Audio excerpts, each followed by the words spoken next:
Fra i tanti errori che la classe quarta C linguistico del liceo Celio Capi di Rovigo ha prodotto relativamente alle vittime di mafia, è stato scelto questo che riguarda la storia di Fedele De Francisca, un giovane carabiniere rimasto vittima della mafia nella notte fra il 14 settembre 1945, colpito a morte insieme al collega in un agguato vicino a una fattoria in provincia di Agrigento. Questa è la sua storia. Sono Fedele De Francisca, una persona come tante, un carabiniere come molti, una vittima della mafia, come troppe. Era già da molto tempo che bande armate di ladri e assassini diffondevano paura e preoccupazione nei paesi dell'Argento. Per questo io e il mio collega Calogero Cicero, un mio caro amico, eravamo stati assegnati al nucleo di sorveglianza dei fratelli Buggia di Favara. Fonti sicure ci avevano infatti informato che i banditi di Palma di Montechiara in provincia di Agrigento si aggiravano attorno a una fattoria in maniera sospetta. Il 14 settembre stavo svolgendo un normale giro di pattuglia intorno a questa fattoria.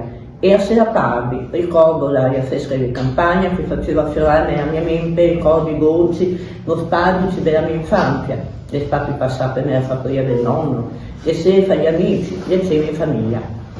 L'aria limpida di campagna mi aiutava a calmarmi durante quella notte buia e sinistra. Avevo paura di un agguato, paura di rischiare la mia vita, paura di abbandonare la mia famiglia. Ma da carabiniere avevo scelto la paura come mia compagna di avventure e me ne ero ben consapevole, però in notti come quella un po' me ne pentivo.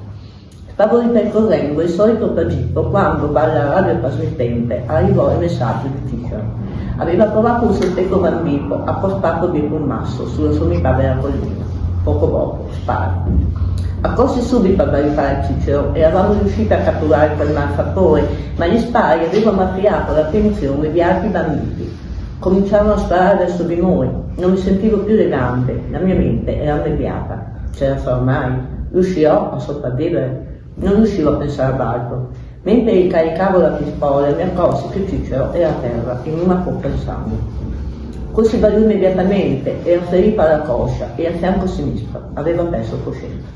Stavo cercando di svegliarlo quando una pallottola mi ferì alla spalla destra. Ripresi subito il fuoco, sparavo incessantemente mentre la mia vita cominciava a farsi sfocata.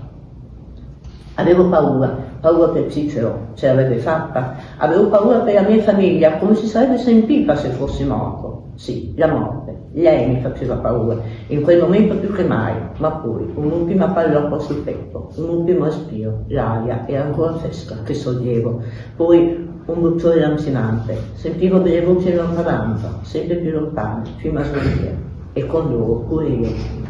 Mi chiamo Fedele De Francisca, sono una delle vittime della mafia e dal 14 settembre del 1945 ho 34 anni e così sarà per sempre.